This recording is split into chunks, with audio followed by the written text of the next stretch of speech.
that should be it. Should be coming up now. Yeah, alright. So, hi. This is a very special episode of No One Wants to Listen to Our podcast.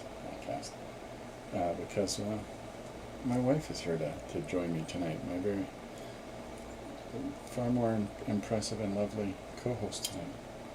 And, Thank you. and I'm going to draw as I usually do, but Lori is going to tell you about a book that she picked up lately when we were on one of our trips, because now it's all fancy and a special feature, and it's more interesting than just listening to a babbling gorilla drawing pictures and coloring pictures. So, yeah. All right, Lori, you're up. And I'm just going to get back to my pretty picture making. All right. So recently we went to the Petrolia Playhouse. It's the VPP. I know that's what the initials are, theater. And this was in July, and we saw on Golden Pond. And Karen Grassle was one of the lead actors. And who is Karen So Grassle? Karen Grassle would be widely known as the actor who played the character Carolyn Ingalls in Little House on the Prairie. Which ran, I believe, for 8 seasons in the 70s, and I am sure it is still playing today. You can catch it on television still. That's and it. Myself, I have watched many an episode many times over from Little House on the Prairie. So that intrigued me. I have also enjoyed On Golden Pond with Henry Fonda and Katharine Hepburn. Hadn't seen it for a number of years, but it's one of those movies that sticks with you. And so was really excited to go see this. The Playhouse in Petrolia is a beautiful heritage building.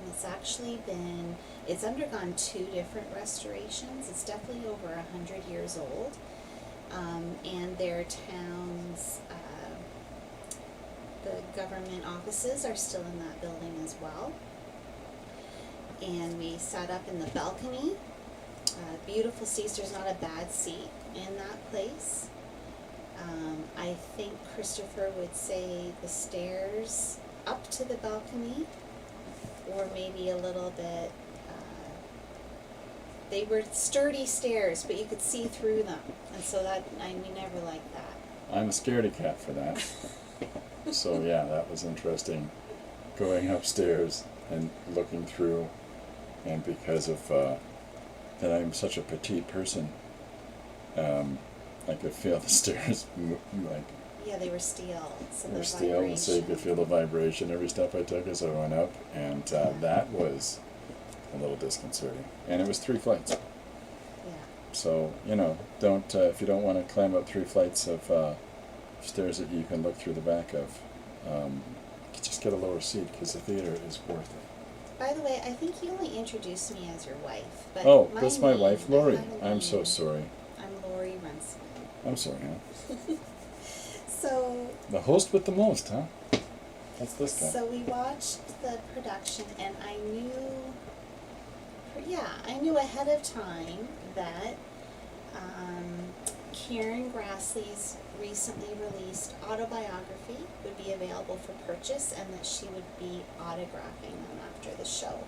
So I had my money at the hand and was prepared to get in line after the show to get her autograph. Rub shoulder to shoulder Which with a I starlet. And I got a picture with her.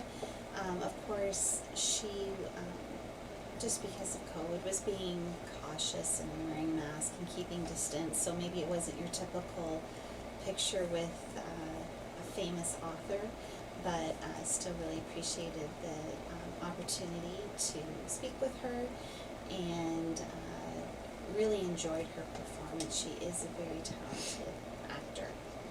So I was really anxious. I'd started to read the book during the intermission, and I'm exactly halfway through it.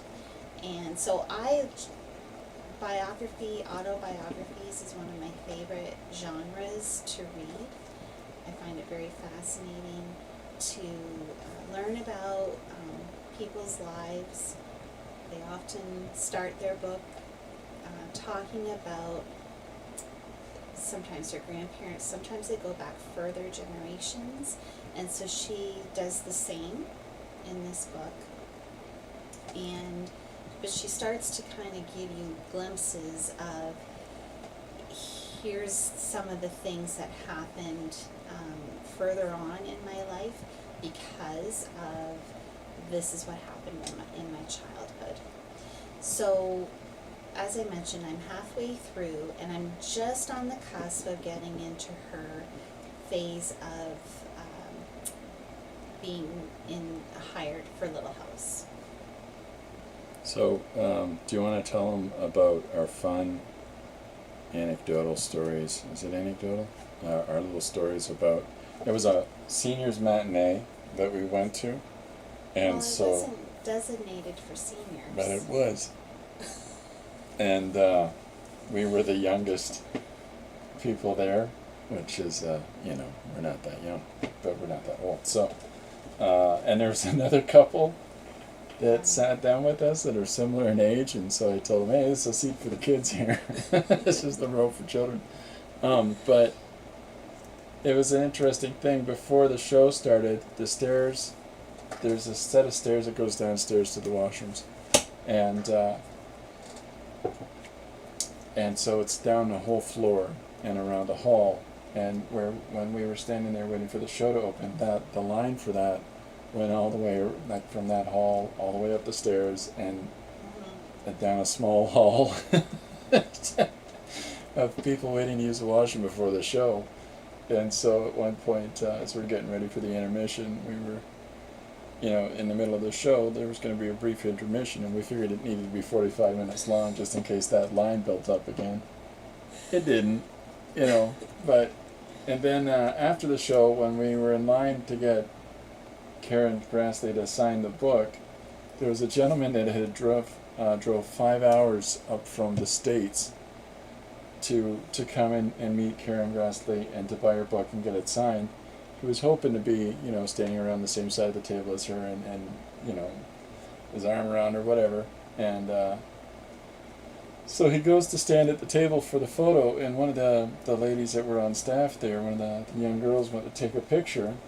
And so, I don't know how do you explain this? It's an Instamatic camera. Well, yeah, so she took a shot, and then he was like, can you take another shot? And she's like, she looked at how him. do I advance? Like, how does this work? Well, it's a disposable camera. He leans in and goes, clink, like he does the clink, clink, clink.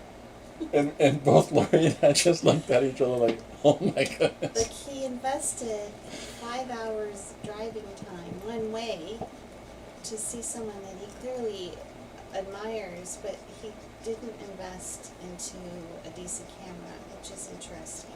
I didn't realize that those cameras were still being made. Was the part that got me, is that I don't thought, even know where you get those developed. yeah, but you just do this, clink, clink, clink. Oh, it was a great moment.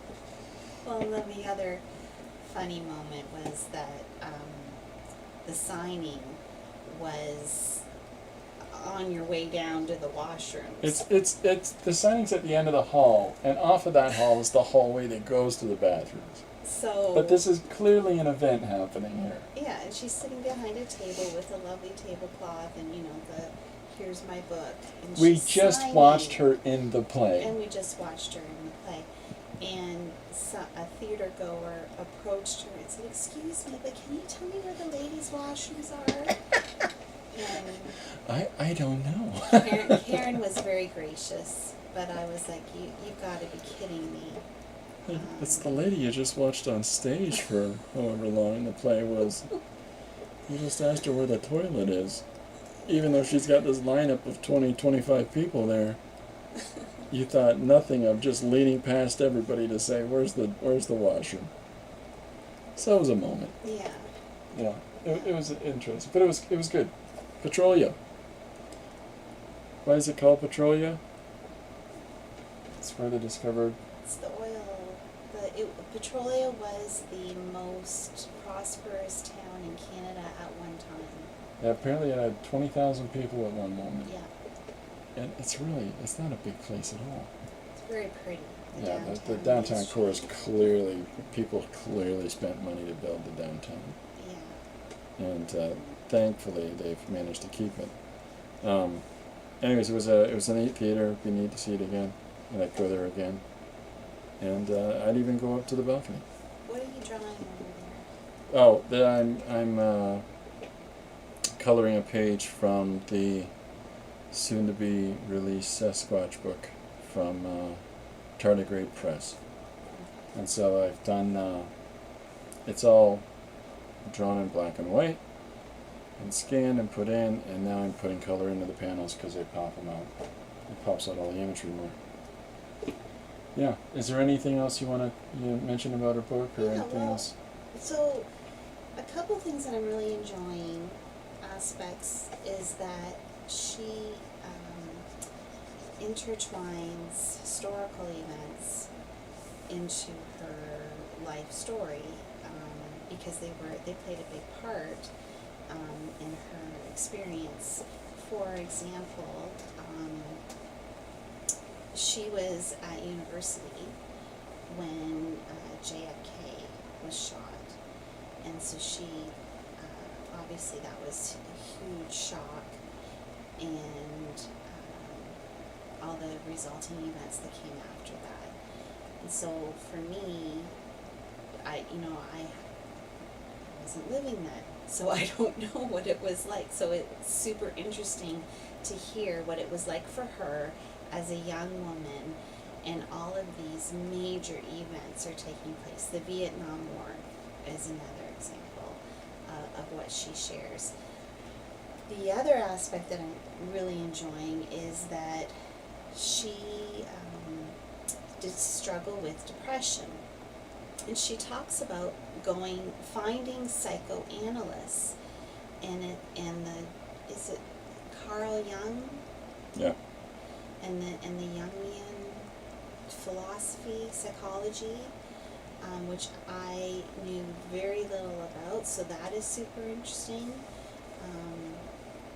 How she taps into that and gets help, because she does struggle with alcoholism from a very young age.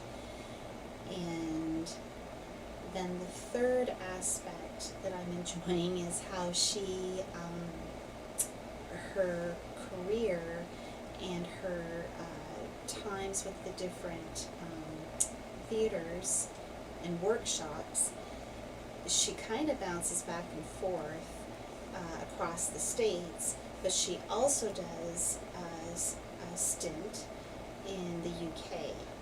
She got a special scholarship, and all the way along her parents are super supportive, but she really does live the life of a starving actor, trying to piece things together.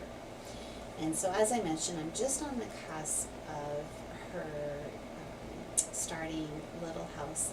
I have to admit, I've peeked a little bit. And one of the things she says... Yeah, Lori, I can't believe you peeked ahead in the book. I read... That's all right. Come on. Nobody does that. And I didn't really think about it, because I've read Melissa Gilbert, a.k.a. Laura Ingalls, her autobiography. I've read Melissa Sue Anderson's biography, who played Mary. And so I totally have heard their perspectives of their experiences, but didn't really think about what Karen Grassle's experience would have been. And basically, she had been, obviously professionally trained through many different acting opportunities, And yet, she's sort of in the background with these child actors in the foreground, and with very little training. And so that would have been really challenging. And it was something I hadn't even considered. So I'm really looking forward to reading more about her experience. I know one of the things is that she negotiated through the years was that there would be certain episodes that would feature Ma and her various trials and tribulations. The one that sticks out for me is when she sends her family forward ahead of her to go on a picnic. And so she's like, oh, this is so nice, I'm going to have all day to myself. And then she's like baking 15 different pies or something, like she doesn't sit down. And she ends up cutting her leg, and then it gets infected, and she gets delirious, and she's like reading the Bible, and it says, if your eye offendeth you, cut it out. And so she like takes a knife and she cuts out the wound. And thankfully she did, because it saved her life. And I forget who found her. I think maybe Reverend Alden found her the next day. But it was very dramatic. So. Television was different in the 70s. Just hack a hole in your leg, that'll fix it. That show was always so intense, though.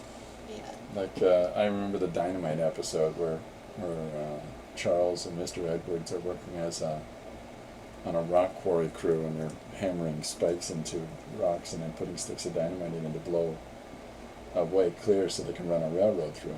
Yeah. And there's this whole thing about these egregious guys, and they're drinking and carrying on. And, oh, don't do that stuff. And then, of course, they blow themselves up.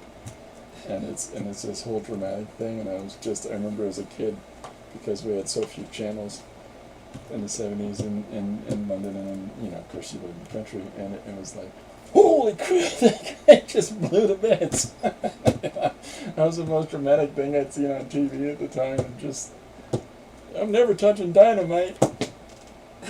When would we ever touch dynamite? Yeah. But it was one of those things. Anyway, would you recommend it? Yeah, I highly recommend it. Are you going to be lending this to your mother as soon as you're done, and off to members of your family? And look at this, holding it up. It features her in her most well-known role, but there's a part of me that I'm really glad she wrote this book, because there's so much more to Karen as an actor and her career, and is very talented. Interesting too is that she was a talented dancer, but she decided not to pursue that. She talks about kind of pushing down what her natural inclinations were, what her desires were, in order to please her parents or what others thought of her. And so it took her years to kind of get a handle on who she was and what she was most naturally inclined to do. So thankfully she did find that and followed her passion. She clearly did. I mean, she's still acting. She's in her 70s now? 79. 79. So, geez, Yeah. She on Golden Pond that role is, she's the lead, and she clearly carries the entirety of that play, and all the staging and all the larger scenes, and she has at least a couple of moments in there where she's having these little reminiscence and carrying these whole monologues, and it's impressive. Yeah. Yeah, it we had is fun. impressive. Well, I think this is more interesting for people to hear, you talking about a book or whatever, than me just rambling on about coloring or drawing comics and just blabbing off the top of my head or talking about what I'm doing, and I don't know if it contextually makes any sense for people. So if anybody watching this, has enjoyed this, it's something that I'm gonna try to convince Laurie to come and do more of, because she doesn't stop reading. And she does stop reading, but she Well, reads a lot. I And mean, my background is all your books, so you're the exact same way. what? I don't read. I don't get it, but the books multiply, and the new piles, and he doesn't leave the house, but somehow the books continue to grow, Yeah, and that happens. That's yeah. because when a girl book and a boy book get together, what happened? No. I don't know. I don't know how that happens. It just does. It's we have a lot of books in our house. It's pretty it's clearly our thing. So any ideas of books that you might want to talk about in the immediate future? Is there anything that you've got lined up for people, or are you going to take? You laugh, but I am reading. I'm reading two very famous female journalists' autobiographies. Barbara Walters, Blah blah blah blah. which she wrote in 2008. Because I think she's like in her early 90s now. Holy camole! And Katie Couric, who that just came out in the last year. So super interesting. I'm reading them both at the same time, and clearly they entered the broadcast news sector at very different times, but had the very similar challenges in a male-dominated. I think the politics sector. are very different too, aren't they? Oh, definitely. Yeah, because she's Barbara Walters. Blah blah blah blah. She's like, here I am with Henry Kissinger, and here I am with Richard Nixon. You're like, I don't know, these people are good. She has some incredible photos from her career. As does Katie. So I look forward to sharing more about those. I'll have to get you to read the book you gave me on Peter Mansbridge, Yes. Canadian journalist, Yeah, because I should that read was this. an interesting book. I enjoyed and the whole time I read that book, if you're Canadian or if you've grown up seeing Peter Mansbridge on TV, I heard his voice in my head the entire time I read that book. And so there we were, traveling on an airplane, like the pacing, the whole thing. Yeah. It's funny how that happens when you're so used to a person's voice that you do that. Read it that way, yeah. But it was a good book. For sure. Yeah. Okay, so what books you want to do next? Is these ones? I think so. All right, there you go. Get excited. It's No, thanks, Laurie, for coming on and doing this, and I think it might be It's more fun. enjoyable for people to get a little more engagement than me just rambling as I color. So same thing as usual. I'm still doing one-page comic jams with people. If you have an idea for a comic book page, just an idea, a couple sentences, whatever, I will write and draw it. We have put out, can you grab that over there? There's the copy up there.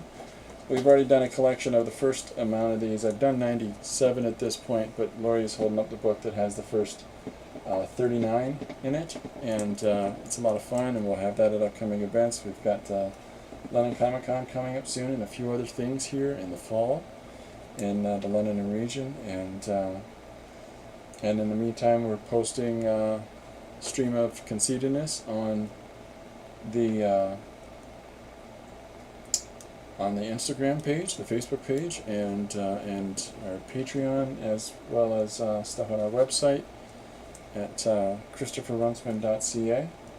Yes. And it's our new website. So woo-woo! And if there's look at this, she's showing you half the book. That's good. That's so fun. If there's anything else that anybody can think of, or anything that you might want to suggest book-wise, or for me to illustrate-wise, let us know. In the meantime, I'm gonna finish this Sasquatch comic and on to the next project. Okay, this has been fun. Thanks very much. Thanks, Hal. Bye from Laurie and I.